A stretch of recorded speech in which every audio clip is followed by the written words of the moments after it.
bawa HP. Yo asyik semangat gitu sih harus. Ini apa 15. Itu sama. Nanti apa juga. Komando ya ambil alih. Kedua. Bismillahirrahmanirrahim. Saya ucapkan selamat sore kepada kawan-kawan yang telah hadir di kesempatan kali ini. Jadi kelompok kita akan membahas bagaimana gaya bahasa dan pemaknaan pesan moral konten edukasi Ferry Irwandi bisa menyampaikan pesan kritis yang telah dia pelajari kepada para penonton. Slide.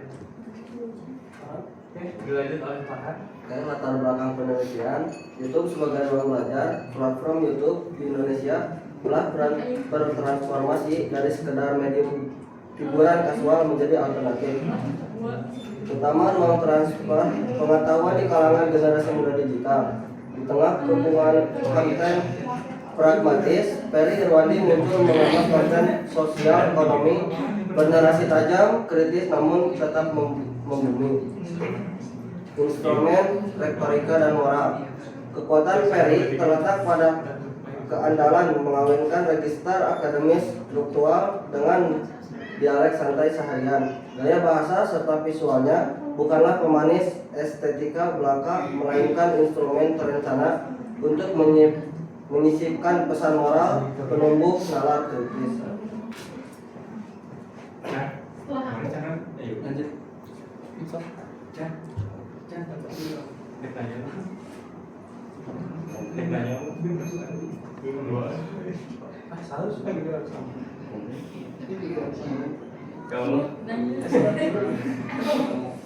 Selanjutnya metode dan objek penelitian.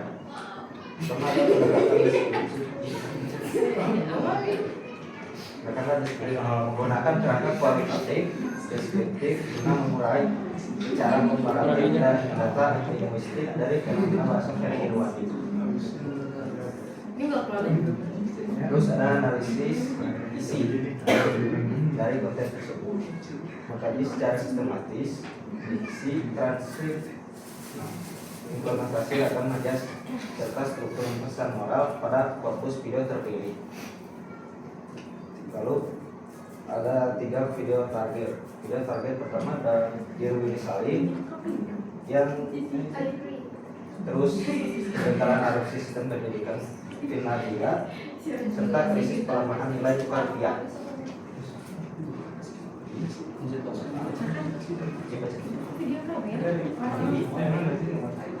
Apa itu?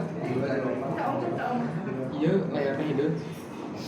Waktu pertama ada analisis video di Salim. Kutipan transkrip. Ada kutipan transkrip dari Ferry Irwandi. Kamu sukses Budi, tapi gue penasaran sukses yang mana, yang di konten atau yang di rekening. Ulasan gaya bahasa dan moral mengedepankan ajas ironi dan sinisme. Ujian pembuka secara retoris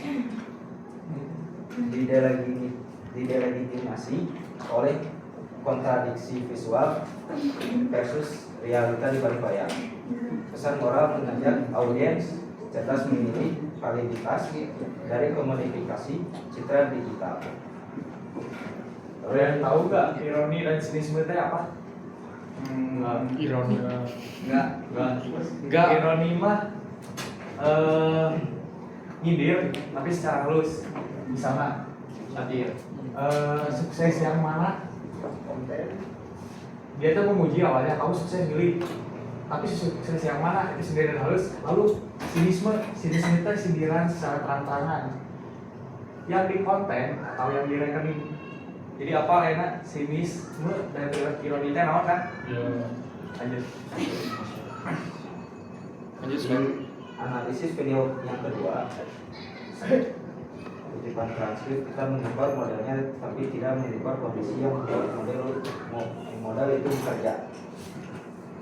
Ulasan retorika dan moral menggunakan majas koreksi diri substantif koreksio berupa pertanyaan retoris berlapis, menggeser bias pertanyaan publik menjadi evaluasi kritis fundamental atas prasyarat sistemik. Lalu pusat moral menuntut kejujuran intelektual menurut produk instans tanpa sadar konteks lokal adalah kekeliruan kolektif. Selanjutnya analisis video krisis upiah kutipan transkrip. Nilai tukar itu seperti reputasi dibangun bertahun-tahun, tapi bisa runtuh dalam hitungan hari. Terus ulasan gaya bahasa dan moral mengandalkan majas perumpamaan simia yang menyederhanakan mekanisme rumit ekonomi makro dengan logika keseharian. Publisis meningkatkan literasi ekonomi serta melontarkan politik implisit atas orkestrasi public relation penguasaan.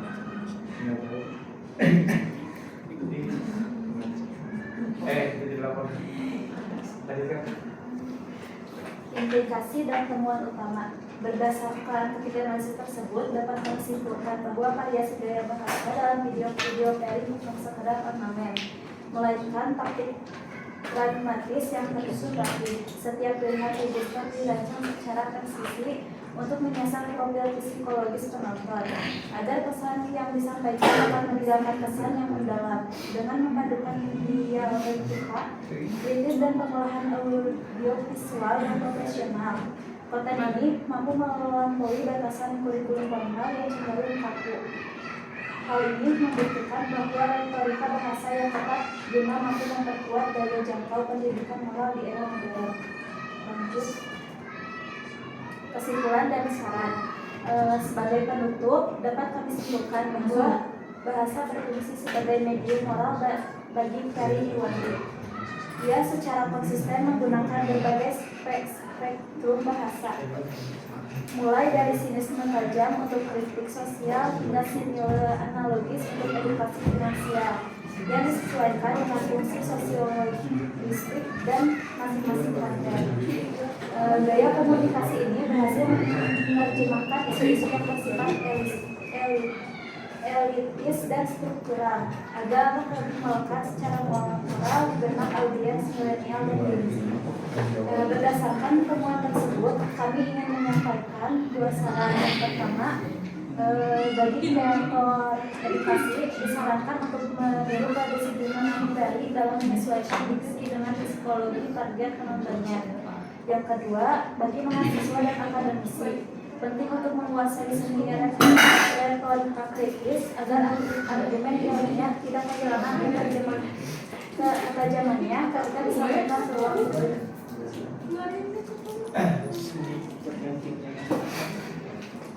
Oke, mungkin cukup ya presentasi dari rekan-rekan saya. Barangkali ada teman-teman yang mau menanyakan pertanyaan, saya persilakan. Ya lah, kan cukup itu apa?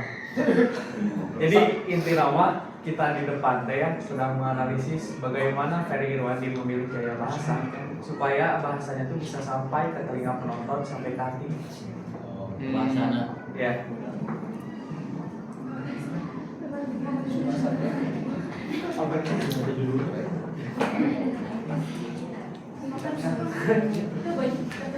Boleh. Caranya hubungan dengan IT apa? Hubungannya dengan IT. Oke.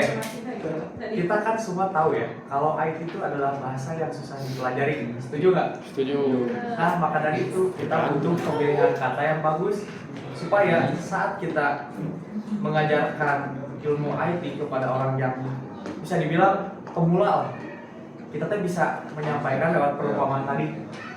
Misalnya bahasa Python teh naon sih? C++ teh naon sih? Jadi C++ yang Python teh mau diperumpamakan mah jika bahasa Inggris di bahasa Sunda misalnya. Gitu. Cukup. Boleh? Kamu tanya. Coba raja. Anak mana loh? Hah? Tumben kan? Raja kan? Sudah bisanya saya Grafis.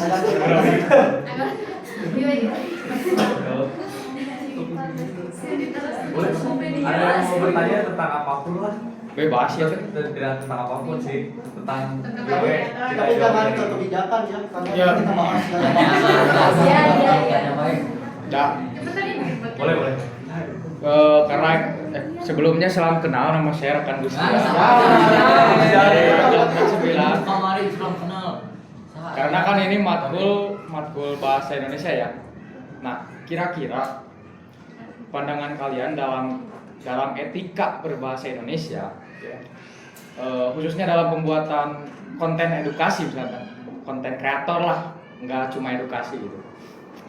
Kira-kira boleh gak sih menggunakan kata-kata yang misalkan di luar batas? Contoh, Tio Ardianto dalam membuat konten itu menyebutkan, mohon maaf, merumpamakan kucing dengan nama Prabodo Subiantolol, misal. Iya. Nah, dalam etika berbahasa kira-kira itu boleh gak sih? Sedangkan di sisi lain dalam sudut pandang psikologi itu lebih masuk ke hati penonton, mewakili kekesalan kita terhadap pemimpin kita. Kira-kira boleh gak sih? Terima kasih. Oke. Karena ini tugas kelompoknya, kita kali untuk berdiskusi terlebih dahulu. Boleh, silakan. Serius. Judulnya, yuk. Review lah. Tahun apa sih? Nah, konsulat. Boleh.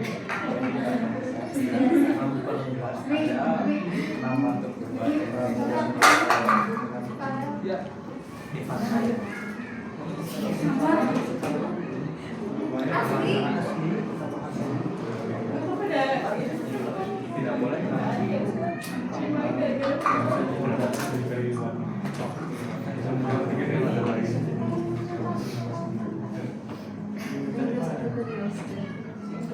Coklat aja Pak.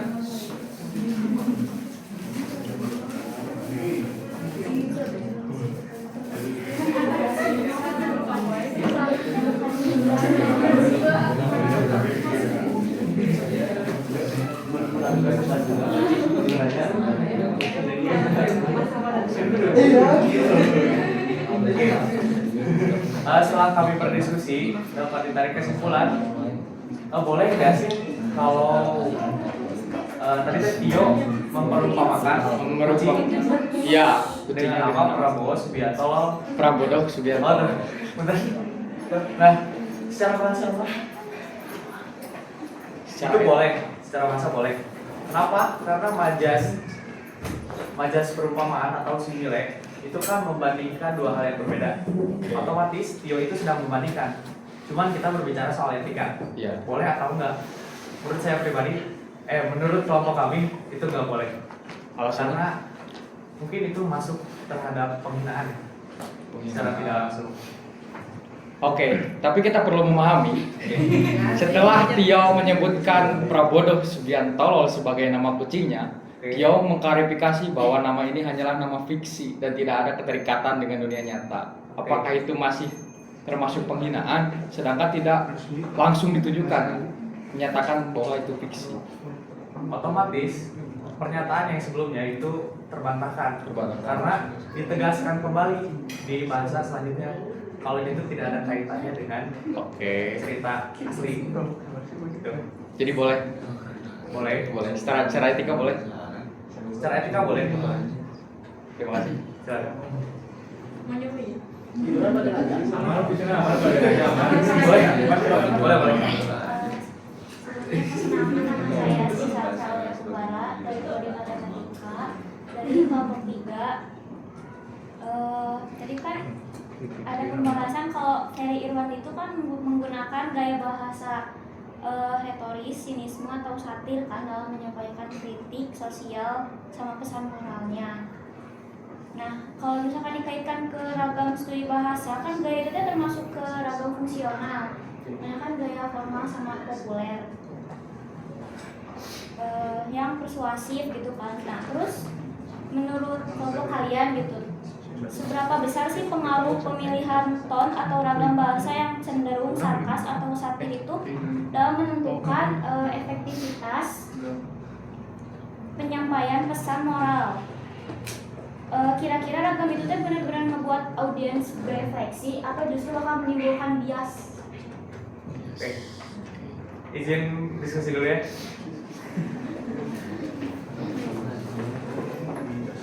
Jadi pertanyaan apakah bagaimana Suyo bisa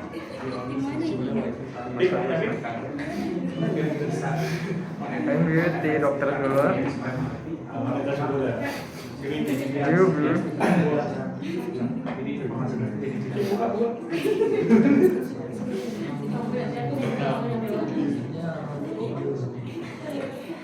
Buka kan cuma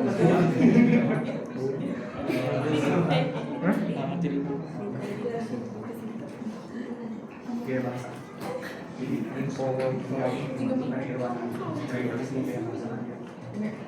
Passwordnya apa? Maksudnya Amar 27. Amar 2026. Lang. Apa password? Apa password? Kurang apa? Password apa? Apa lu? Gimana? Ya. Itu bedanya kode nih.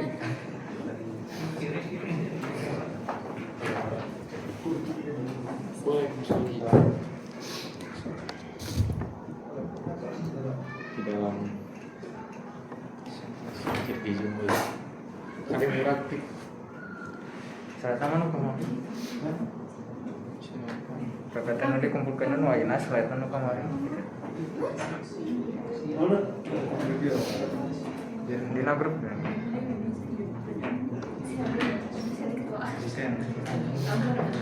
Atau bias. Bias.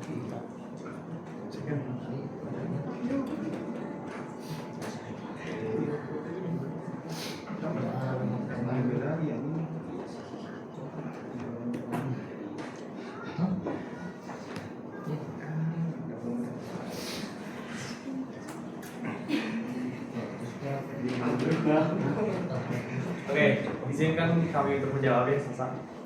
Jadi tadi harus perlu diluruskan dulu bahwa kelompok kami itu nggak ada menyebut kata satir ya, tapi yang ada tuh ironi, sinisme, terus simile dan perumpamaan.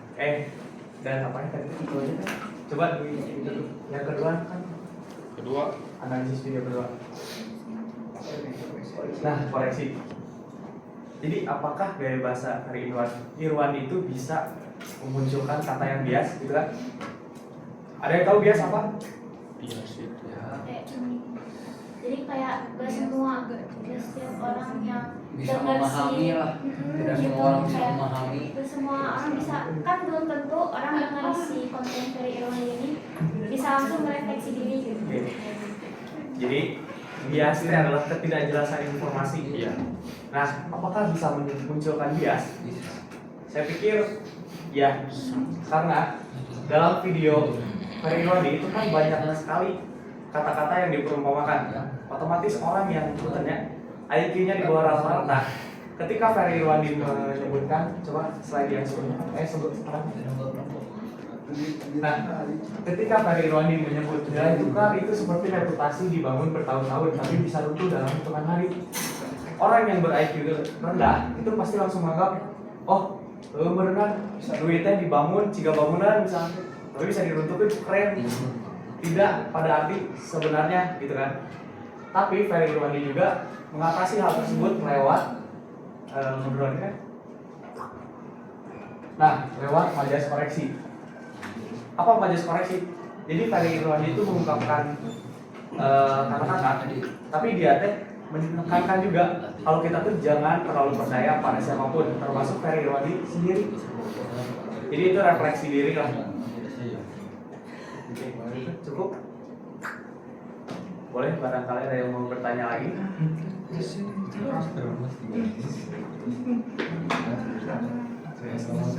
Mau dong? Kalian mau semua? Hitung mundur banyak 10 detik tidak ada yang bertanya lagi. Kita 5 tutup detik saja. ini Tere. Oke, 5 4 3 Nanti 2 apa yang kita tadi? boleh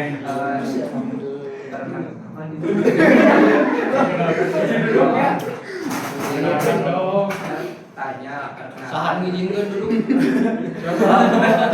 Bu, izin dulu Bu. Halo Henry. Kawe mangana. Kenapa? Belik-belik. Kenapa kalian memilih Ferry Irwandi sebagai bahan analisis kalian video? Oke. Jadi saya yang sebenarnya menentukan judulnya ini. Tadinya itu saya mau memilih Deddy Corbuzier atau Najwa Shihab dan semacamnya. Tapi saya pilih Ferry Irwandi karena kontennya itu konsisten soal edukasi. Seperti itu saja. Ayo Ferry Irwandi. Ya kan itu konsisten soal edukasi. Oh gitu. Ya. Cukup? Oke. Mana ada yang mau bertanya lagi? Itu Oke. 5. 5, 4, Kurang 3, bukan bilang wis tanya 2, jawab. 1. Oke, mungkin teman-teman dirasa cukup ya presentasi dari kami. Saya ucapkan terima kasih karena telah mendengarkan presentasi dari kami. Assalamualaikum warahmatullahi wabarakatuh.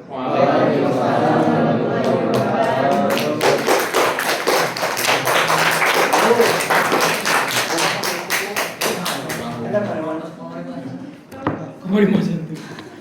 Videonya apa rumah? Hah? Video? Ya coy. Alah, 20 menit, Cok.